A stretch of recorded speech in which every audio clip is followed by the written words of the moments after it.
Como os adventistas do sétimo dia entendem a salvação? Pela graça ou pelas obras? Ellen White, considerada pelos adventistas como uma profetisa escolhida por Deus, ensinava a salvação como? Pela lei ou pela graça? Bom, o próprio nome já parece levantar uma atenção. A igreja adventista, ou seja, advento, alguém que crê na volta de Jesus. E do sétimo dia, uma referência direta ao quarto mandamento dos 10 mandamentos de Êxodo 20. Afinal, o que eles creem, na lei ou na graça? Ou em alguma combinação das duas coisas?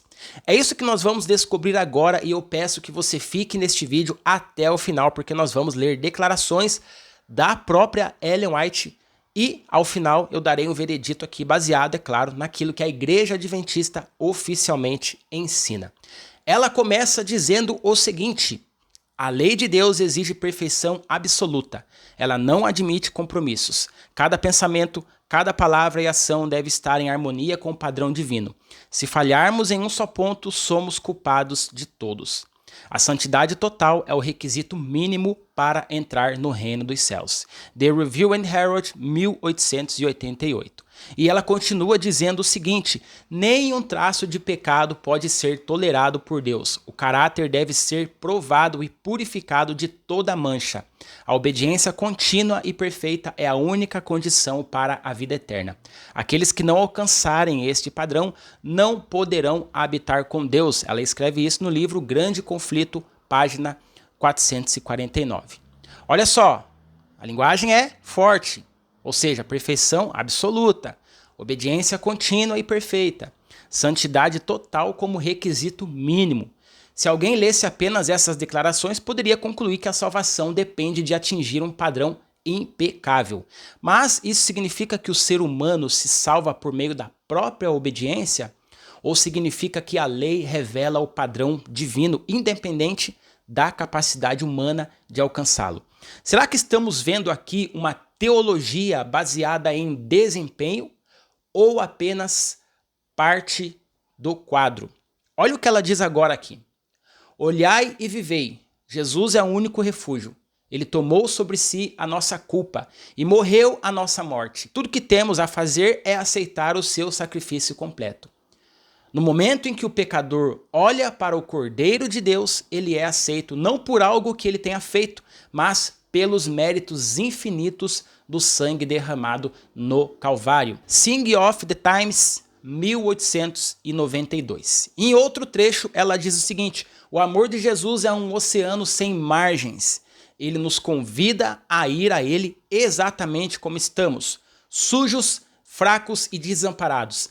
Não precisamos esperar para nos tornarmos melhores. Sua mão ferida está estendida para nos resgatar. No sacrifício de Cristo, o perdão é pleno, gratuito e imediato para todo aquele que crê. Ela diz isso no livro Caminho a Cristo, página 54. Bom, aqui o foco muda, né? Completamente. Agora não é a perfeição humana, mas o sacrifício de Cristo. Não é o desempenho do pecador, mas os méritos do sangue derramado. Perdão pleno, gratuito e imediato. Então surge uma pergunta inevitável: existe contradição?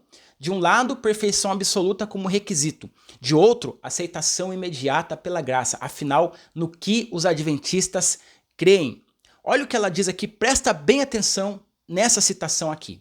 Ela diz assim: a lei pode revelar o pecado, mas não possui nenhum poder para perdoá-lo. Ela é como um espelho. Pode mostrar que o nosso rosto está sujo, mas o espelho não tem o poder de nos lavar. A lei condena o pecador, mas não pode remover a mancha da transgressão.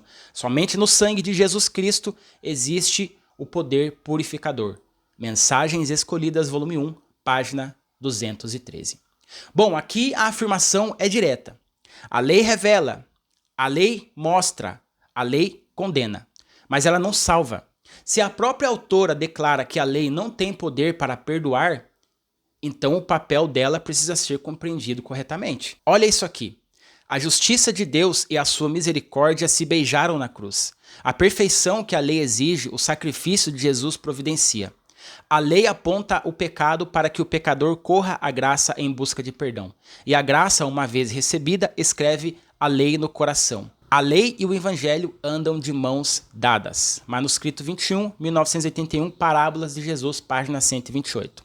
Bom, Talvez a pergunta nunca tenha sido lei ou graça. Talvez a pergunta correta que temos a fazer é: qual é o papel da lei dentro da experiência da graça? A Igreja Adventista ensina que a salvação é exclusivamente pela graça de Cristo mediante a fé em Jesus. Nenhuma obra humana pode comprar o céu. Nenhuma obediência pode merecer perdão. Mas essa mesma graça que perdoa também transforma. Existem dois extremos no cristianismo. Um diz que já somos salvos pela graça, então não importa como vivemos. Ou seja, a graça vira uma licença para continuar pecando. O outro extremo diz que precisamos obedecer para sermos aceitos por Deus. Ou seja, a obediência acaba virando uma moeda de troca. O adventismo rejeita os dois extremos. A lei não salva, mas a graça que salva não deixa a pessoa igual ela era antes. A obediência não é causa da salvação, ela é consequência. Ela não é raiz, ela é fruto. Ela não é o meio de chegar ao céu, é a evidência de que Cristo já começou a transformar o coração. Lei e graça não competem, elas ocupam lugares diferentes. A lei revela o padrão, a graça concede o perdão. E o mesmo Cristo que perdoa é aquele que transforma. Esse é o veredito, ou seja, a Igreja Adventista crê que a salvação é unicamente pela graça de Cristo e que a lei ela não tem o papel de salvar. A lei ela tem o papel de testemunhar, de mostrar o resultado que foi operado em nós através da graça. Até porque quando uma pessoa é alcançada por Cristo, ela deixa de adulterar, ela deixa de matar, ela deixa de mentir. Pode ser que ela faça essas coisas, mas ela sempre vai recorrer ao perdão divino para que esses hábitos possam ser removidos. A graça, ela transforma. O fruto não torna a árvore boa. Ele apenas testemunha e testifica diante dos homens e de Deus se a árvore é boa ou má. Ou seja, suas obras não tornam você bom. É apenas uma evidência. É isso. E a palavra já diz, né? Árvore que não dá bons frutos não serve para outra coisa a não ser como lenha. É isso que a palavra de Deus diz. E pelos seus frutos os conhecereis. Se você gostou desse vídeo, ficou aqui até o final, deixe seu like e não se esqueça de se inscrever aqui no canal. Forte abraço e até o próximo.